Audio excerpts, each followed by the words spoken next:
পিতা মোহাম্মদ রিপন শেখ, জেলা মোমেনশাহী। হাফেজ মুস্তাকিম বিল্লাহ, পিতা রিপন শেখ, জেলা মোমেনশাহী।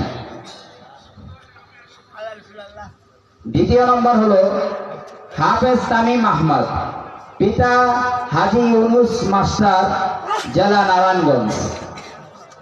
হাফেজ তামিম আহমদ, পিতা হাজি ইউনুস মাস্টার, জেলা নারায়ণগঞ্জ। তৃতীয় নম্বর হাফেজ জিহাদুল ইসলাম, পিতা মোহাম্মদ শামসুল হক, জেলা নারায়ণগঞ্জ। চতুর্থ নম্বর হাফেজ রিয়াদ হোসাইন, পিতা মোহাম্মদ ইসমাইল, জেলা জামালপুর। পঞ্চম নম্বরে হাফেজ আহসান হাবিব, পিতা মোহাম্মদ জিয়াউর রহমান, জেলা গাইবান্ধা।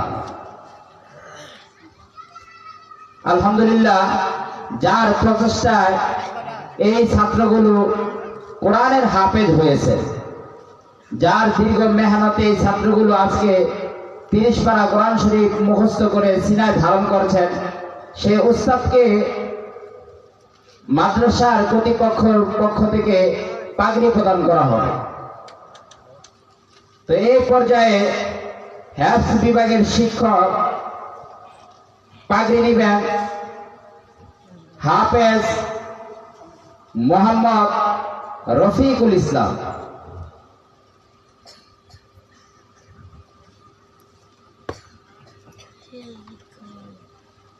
তো আলহামদুলিল্লাহ,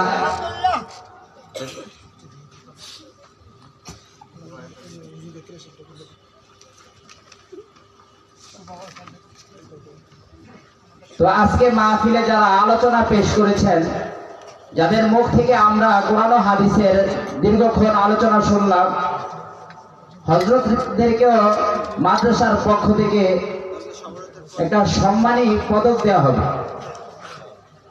তো এই পর্যায়ে শাইখ